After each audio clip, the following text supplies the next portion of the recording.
enfermedad de Alzheimer forma parte de un grupo bastante heterogéneo de patologías que englobamos dentro del grupo de las enfermedades neurodegenerativas. En realidad, el diagnóstico de la enfermedad de Alzheimer en sí mismo es un diagnóstico anatomopatológico, por lo cual lo que tratamos de clasificar son el conjunto de manifestaciones clínicas que tiene el paciente y las englobamos dentro de algún tipo de lo que denominamos demencia, ¿sí? Las enfermedades neurodegenerativas pueden cursar con o sin demencia. El Alzheimer es una de las que típicamente trae aparejado ese complejo sintomatológico tanto en el ámbito de la memoria como conductual que denominamos demencia, lo cual debe ser lo suficientemente profundo y gravoso para producir una muy marcada alteración en la funcionalidad de la persona. Es decir, debe ser capaz ese trastorno de producir una interferencia considerable con lo que respecta a las actividades de su vida diaria. Entonces, dentro del grupo de las demencias, la más común es el tipo de enfermedad de Alzheimer, porque lo sabemos por la estadística que se presenta. Pero en realidad, in vivo, o sea, en vida, en el paciente, lo que intentamos es encuadrar hacia qué tipo de demencia es la que nos orienta la sintomatología. Y por supuesto, lo primordial es tener un diagnóstico certero de esa condición y hacer un diagnóstico diferencial muy preciso de un conjunto de patologías y de síndromes que van a traer aparejado una alteración en la memoria, que no es lo mismo que tener demencia. La demencia característicamente tiene dos grandes elementos como manifestación. La forma de demencia que implican un deterioro considerable de la memoria y aquellas también que comprometen la conducta, el comportamiento del paciente y también en menor grado la memoria. Pero básicamente lo que hacemos es identificar la sintomatología predominante de ese paciente. La enfermedad demencial y especialmente el Alzheimer tiene característicamente un comienzo en el cual lo que primero se afecta es la memoria. Entonces, no toda la memoria está afectada, sino más bien la memoria que implica la capacidad de aprender nuevos conocimientos y la memoria de más corto plazo, que podríamos llamar, que es la memoria en la cual necesitamos para realizar nuestras actividades del día a día, ¿sí? Orientarnos en tiempo y espacio, recordar nuestra condición biográfica, o sea, quiénes somos, dónde vivimos. Entonces, los elementos primordiales tienen que ver con la pérdida de memoria a corto plazo y la memoria para la adquisición de nuevos conocimientos. Pero puede ir muchas veces acompañado de trastornos conductuales, puede ir muchas veces acompañado de cambios en la personalidad de ese paciente. Algunos rasgos que no son los habituales, tanto a nivel familiar como en lo que tiene que ver con la socialización de ese paciente. El paciente puede tener síntomas que tienen que ver con la retracción social, con la tendencia al aislamiento, rasgos claramente depresivos, o bien tener algún elemento de tipo conductual hiperactivo que puede fluctuar entre la euforia o la alteración de tipo mental de la conducta, llevando a cuadros de excitación psicomotriz o de ya trastornos neurológicos y psiquiátricos más específicos, ¿no? Por ejemplo, cambios en la conducta alimentaria, delirio, etc. Pero típicamente uno comienza a pensar en la enfermedad neurodegenerativa, en la demencia, cuando un paciente de alrededor de 55, 60 años tiene alguna manifestación que involucre el comportamiento y la memoria a corto plazo, la memoria procedural, la que nos lleva a poder realizar nuestra actividad diaria, cotidiana, lo más normalmente posible. Así que ese es el rango de edad, ¿no? 55, 65 años. Lo que pasa es que La demencia puede ir precedida por trastornos de memoria que no configuran un cuadro de demencia, ¿sí? Denominamos deterioro cognitivo leve o mínimo a las alteraciones en la memoria que ocurren en un paciente que no tiene afección del resto de las funciones cognitivas, ¿sí? Es decir, no hay alteraciones en el lenguaje, no hay alteraciones en la capacidad de juicio, solamente se queja de problemas de memoria. De este grupo de pacientes, un porcentaje no menor de un 25% puede evolucionar a un cuadro de demencia.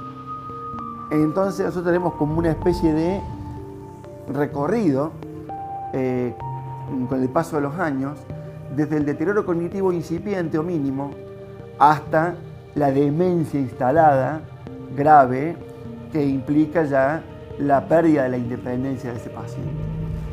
En el medio de todo esto hay una multiplicidad de situaciones que son indispensables identificar, ¿sí? Es indispensable hacer un diagnóstico correcto, por más que parezca fácil, pero no lo es.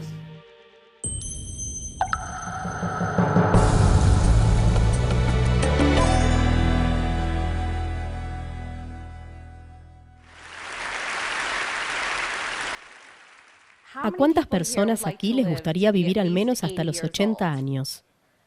Sí, creo que todos tenemos esa esperanzadora expectativa de vivir hasta una edad avanzada. Proyectémonos al futuro, a su futuro yo, e imaginemos que todos tenemos 85 años. Ahora todos miren a dos personas. Uno de ustedes probablemente tiene la enfermedad de Alzheimer.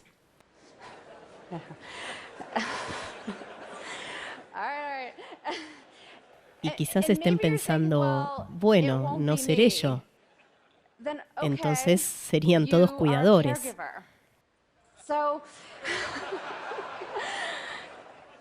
De algún modo, esta aterradora enfermedad es probable que nos afecte a todos. Parte del miedo al Alzheimer se origina en la sensación de que no hay nada por hacer al respecto. Pese a décadas de investigación, todavía no tenemos un tratamiento modificador de la enfermedad o una cura. Si tenemos suerte para vivir lo suficiente, el Alzheimer parece ser el destino de nuestro cerebro. Pero quizás no tiene que ser así. ¿Qué pasaría si les dijera que podríamos cambiar estas estadísticas?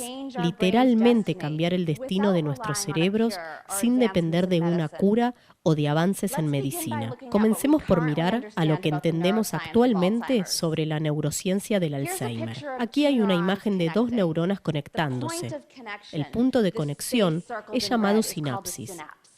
La sinapsis es donde los neurotransmisores son liberados. Aquí es donde las señales son transmitidas, donde sucede la comunicación. Aquí es donde pensamos, sentimos, vemos, oímos, deseamos y recordamos. Y la sinapsis es donde ocurre el Alzheimer. Acerquémonos a la sinapsis y veamos una representación animada de qué es lo que sucede. Durante la tarea de comunicar información, además de liberar neurotransmisores a la sinapsis, como el glutamato, las neuronas también liberan un pequeño péptido llamado beta-amiloide. Normalmente, el beta-amiloide se quita metabolizado por microglías, las células conserje de nuestro cerebro. Mientras que las causas moleculares del Alzheimer están todavía en debate, muchos neurocientíficos creen que la enfermedad comienza cuando el beta-amiloide empieza a acumularse. Se liberan demasiados o no se quitan lo suficientes. Y la sinapsis comienza a apilarse con el beta-amiloide. Se amarra a sí mismo, formando agregados adhesivos llamados placas amiloideas. ¿Cuántas personas aquí tienen 40 años o más?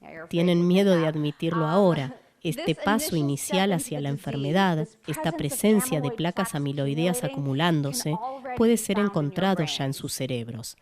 La única manera en la que podríamos estar seguros de esto sería a través de una tomografía computada, porque no están mostrando ninguna deficiencia de memoria, lenguaje o cognición. Pensamos que toma al menos 15 a 20 años de acumulación de placas amiloideas antes de llegar al punto crítico, desencadenando luego una cascada molecular que causa los síntomas clínicos de la enfermedad. Antes del punto crítico, sus lapsos en la memoria pueden incluir cosas como ¿por qué vine a esta habitación? ¿O cuál era su nombre? ¿O dónde puse mis llaves? Antes de que todos pierdan la cabeza de nuevo, porque sé que la mitad de ustedes hizo alguna de estas preguntas en las últimas 24 horas, argumentaría que estos ejemplos ni siquiera involucran su memoria, porque no prestaron atención a dónde ponían las llaves en primer lugar. Después del punto de inflexión, los fallos de la memoria, lenguaje y cognición son diferentes. En lugar de encontrar eventualmente las llaves en un bolsillo o en la mesa al lado de la puerta, las encontraron en el refrigerador o las encontraron y pensaron, ¿para qué sirven? ¿Qué pasa cuando las placas amiloideas se acumulan a este punto crítico? Nuestras células microgliales se vuelven hiperactivas, liberando químicos que causan inflamación y daño celular. Pensamos que, de hecho, ellas mismas podrían comenzar a quitar la sinapsis. Una proteína crucial en el transporte neuronal, llamada tau, se vuelve hiperfosforilada y se tuerce a sí misma hacia algo llamado ovillos. En las etapas medias del Alzheimer tenemos una inflamación masiva, ovillos y una gran guerra en la sinapsis y muerte celular. Si fueran un científico, ¿en qué punto querrían intervenir idealmente? Muchos científicos están apostando en grande a la solución más simple, mantener las placas amiloideas alejadas del alcance del punto crítico, lo cual significa que el descubrimiento de la droga está en gran parte enfocado en desarrollar un compuesto que prevenga, elimine o reduzca la inflamación de placas amiloideas. Así es que la cura del Alzheimer probablemente será una medicina preventiva. Tendremos que tomar esta pastilla antes de llegar al punto crítico, antes de que comencemos a dejar nuestra llave en el refrigerador. Pensamos que esto es por lo que este tipo de drogas han fallado en pruebas medicinales, no porque la ciencia no haya sido sólida, sino porque las personas en estas pruebas ya presentaban síntomas. Era demasiado tarde. Piensen a las placas amiloideas como un fósforo encendido. En el momento crítico, el fósforo incendia el bosque. Y una vez que el bosque está incandescente, no hace ningún bien apagar el fósforo. Deben apagarlo antes de que el bosque se prenda fuego. Esta información ya era una buena noticia para nosotros, porque resulta que la manera en la que vivimos puede influenciar la acumulación de placas amiloideas. Así que hay cosas que podemos hacer para evitarnos llegar a ese momento crítico. Visualicemos su riesgo de Alzheimer como una escala sub y baja. Vamos a apilar factores de riesgo de un lado y cuando ese lado toque el piso, ya son sintomáticos y diagnosticados con Alzheimer. Imaginemos que tienen 50 años, así que han acumulado algunas placas amiloideas con la edad. Y su escala está un poco inclinada. Ahora miremos a su ADN. Todos hemos heredado nuestros genes de nuestras madres y padres. Algunos de estos genes incrementarán nuestro riesgo y otros lo disminuirán. Si son como Alicia en Siempre Alicia, han heredado una extraña mutación genética y solo esto inclinará su lado de la escala hacia el piso. Pero para la mayoría de nosotros, los genes que heredamos solo balancearán el lado un poco. Por ejemplo, APOE4 es un gen variante que incrementa el amiloide, pero pueden heredar una copia del APOE4 de la madre y del padre y no tener Alzheimer. Nuestro ADN solo no determina si tendremos Alzheimer. ¿Qué sí lo hace? No podemos hacer nada en relación a la edad o a los genes que hemos heredado. Hasta ahora, no hemos cambiado el destino de nuestro cerebro. ¿Y qué hay sobre el sueño? En un sueño lento y profundo, nuestras células gliales limpian líquido cefalorraquídeo a lo largo de nuestro cerebro, eliminando desechos metabólicos que se acumularon en nuestra sinapsis. Es como una limpieza en potencia para nuestro cerebro. ¿Qué sucede si se engañan en el sueño? Muchos científicos creen que la poca higiene del sueño podría ser un indicador de Alzheimer. Una sola noche de privación de sueño lleva a un incremento de beta-amiloide. Y la acumulación de amiloide ha mostrado interrumpir el sueño, lo que a su vez acumula más amiloide. Estamos en este ciclo de retroalimentación que va a acelerar la inclinación de aquella escala. Salud cardiovascular, presión alta, diabetes, obesidad, tabaquismo, colesterol alto, todos han demostrado incrementar el riesgo de desarrollar Alzheimer. Algunas autopsias han mostrado que el 80% de las personas con Alzheimer también tuvieron enfermedades cardiovasculares. El ejercicio aeróbico ha demostrado en muchos estudios que disminuye el beta-amiloide, por lo que un estilo de vida saludable y dieta mediterránea pueden ayudar a contrarrestar la inclinación de esta escala. Así que hay muchas cosas que podemos hacer para prevenir o retrasar el inicio del Alzheimer. Pero digamos que no han hecho ninguna de ellas. Tienen 65 años, hay Alzheimer en su familia, así que probablemente hayan heredado un gen o dos que inclina su lado de la escala un poco. Aman la comida y no corren al menos que alguien los esté persiguiendo. Imaginemos que sus placas amiloideas han alcanzado ese punto crítico. Han activado la cascada, causando inflamación, ovillos y muerte celular. Deben ser sintomáticos para el Alzheimer. Deberían estar teniendo dificultades para encontrar las palabras, las llaves y encontrar lo que dije al principio de esta charla. Pero quizás no. Hay una cosa más que pueden hacer para protegerse de experimentar los síntomas del Alzheimer, incluso si tienen la patología incandescente de la enfermedad en un punto avanzado en su cerebro. Tiene que ver con plasticidad neuronal y reserva cognitiva. La experiencia de tener Alzheimer es básicamente un resultado de perder sinapsis. El cerebro promedio tiene por encima de 1 trillón de sinapsis. Tenemos mucho con qué trabajar. Y este no es un número estático. Ganamos y perdemos sinapsis todo el tiempo, a través de un proceso llamado plasticidad neuronal. Cada vez que aprendemos algo nuevo, estamos creando y fortaleciendo nuestras conexiones neuronales, nuevas sinapsis. En el estudio NAN Study, 678 monjas, todas alrededor de 75 años cuando comenzó el estudio, fueron seguidas por más de 2 décadas. Se les brindaron chequeos físicos regulares y pruebas cognitivas, y cuando murieron, sus cerebros fueron donados para autopsias. En algunos de esos cerebros, los científicos descubrieron algo sorprendente. A pesar de la presencia de placas y enredos y encogimiento del cerebro, las monjas que poseían estos cerebros no mostraron señales de tener la enfermedad mientras vivían. ¿Cómo puede ser esto? Pensamos que es porque estas monjas tenían un alto nivel de reserva cognitiva, lo que significa que tenían más sinapsis funcionales. Las personas que tienen más años de educación formal, que se dedican regularmente a actividades mentalmente estimulantes, todos tienen reserva cognitiva. Tienen una abundancia y redundancia en conexiones neuronales. Así que incluso si tienen una enfermedad como el Alzheimer comprometiendo algunas de sus sinapsis, tienen muchas conexiones extras de apoyo, y esto las protege de darse cuenta que algo está mal. Imaginemos un ejemplo simplificado. Digamos que solo saben una cosa sobre el tema. Digamos que es sobre mí. Saben que Lisa Genova escribió Siempre Alicia y eso es lo único que saben de mí. Esa única conexión neuronal, esa sinapsis. Ahora imaginen que tienen Alzheimer. Tienen placas y ovillos, inflamación y microglía devorando esa sinapsis. Cuando alguien les pregunte quién escribió Siempre Alicia, no pueden recordar por qué esa sinapsis está fallando o se ha ido. Me han olvidado para siempre. Pero, ¿qué si hubieran aprendido más sobre mí? Ahora imaginen que tienen Alzheimer y 3 de esas sinapsis están dañadas o destruidas. Todavía tienen una manera de desviar el daño. Aún pueden recordar mi nombre. Así que podemos ser resistentes a la presencia de la patología del Alzheimer a través del reclutamiento de los caminos aún no dañados. Y creamos esos caminos aprendiendo cosas nuevas.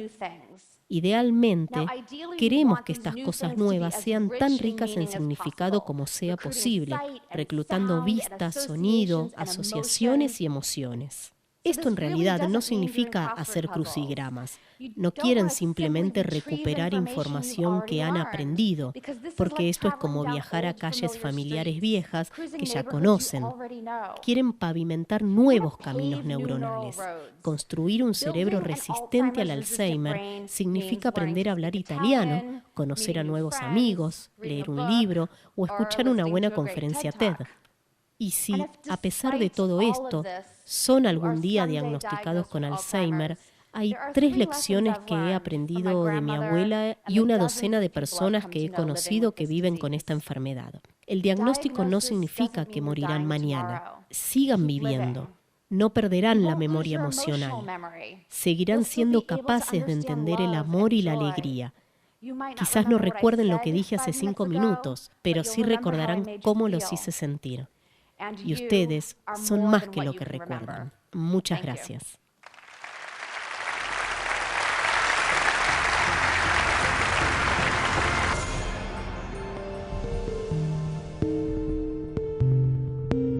Una vez alcanzado el diagnóstico, que se hace interdisciplinariamente entre varias especialidades médicas y con el aporte de la evaluación bioquímica y especialmente también la neuropsicológica, que es la batería de test que cuando el paciente está en condiciones de poder hacerlo, lo llevamos adelante.